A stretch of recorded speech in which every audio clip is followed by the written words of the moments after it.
जान कहते हैं। हम अपनी जान के दुश्मन को अपनी जान कहते हैं। मोहब्बत के इसी मिट्टी को हिंदुस्तान कहते हैं। जो दुनिया में सुनाई दे उसे कहते हैं खामोशी, जो आंखों में दिखाई दे उसे तूफान कहते हैं। जो ये दीवार का सुराग है साहब, जो ये दीवार का सुराग है, चाइना अमेरिका पाकिस्तान साजिशों का हिस्सा है, मगर हम इसे अपने घर का रोशनदान कहते हैं, अपने घर का रोशनदान कहते हैं। परम आदरणीय सम्मानित मुख्य अतिथि, सभा में उपस्थित सभी गणमान्य व्यक्ति, मैं साक्षी भारती देश प्रेम और राष्ट्र निर्माण के उपलक्ष्य पर अपना कुछ विचार आप सबों के समक्ष साझा करना चाहूंगी।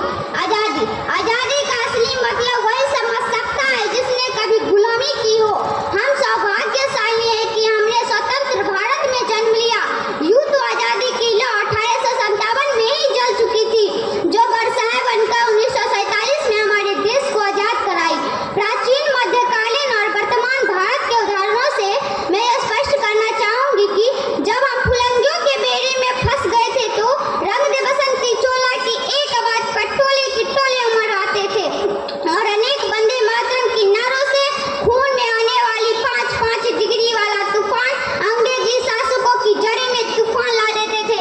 लोग मिट जाते थे, मर जाते थे, फांसी चढ़ जाते थे, तो वो भी अपनी देशभक्ति साबित कर रहे होते थे, क्योंकि ये उस दौर की देशभक्ति की कसौटी थी।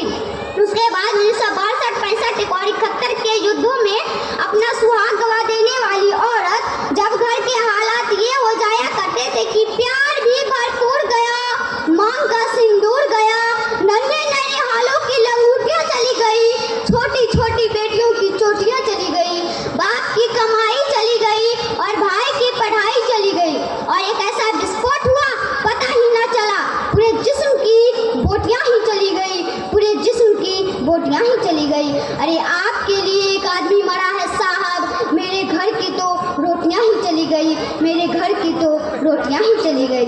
वाले हालात पैदा हो जाने के बावजूद भी एक माँ अपने बेटे को सरहद पर दुश्मनों की धज्जियां उड़ाने के लिए भेज देती थी और उसे पत्र लिखकर भेजा करती कि अम्मा ने खत लिखा बड़े ही चाव से, पुत्र मेरे ना घबरा जाना, 1 इंच भी पीछे ना हटना, चाहे इंच कर जाना, चाहे इंच कर जाना।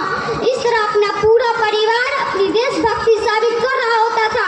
तब देश बलिदान मांगता था, तब देश लड़ जाने को कहता था, तब देश मिट जाने, मर जाने, फांसी चढ़ जाने को कहता था। किंतु आज देश लड़ जाने, मिट जाने, फांसी चढ़ जाने को नहीं कहता, बल्कि मेरे विचारों में यदि कोई व्यक्ति अपना काम पूरी ईमानदारी, पूरी मेहनत, पूरी लगन से करे ना, तो वही सबसे बड़ा देशभक्त है।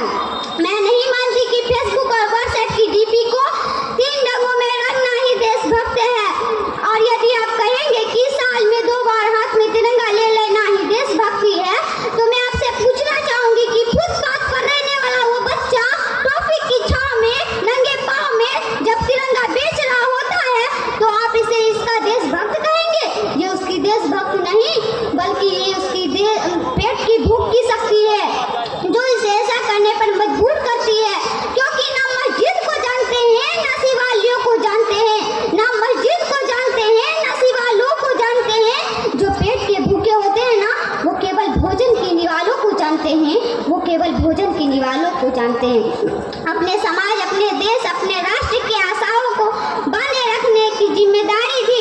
अपने देश, अपने समाज, अपने राष्ट्र की संपूर्ण यह भार है देशभक्ति, और हर देशद्रोही के जीवन में आने वाला तूफान, हर देशद्रोही, ताकि हर देशद्रोही ये समझ सके कि अगर तू परिंदा है तो यह आसमान तेरा, अगर तू दरिंदा है तो यह शमशान तेरा, भाईचारे से रहना है तो रही जमीन पर, वरना ये कब्र भी तेरी और यही कब्रिस्तान भी तेरा, और यही कब्रिस्तान भी तेरा।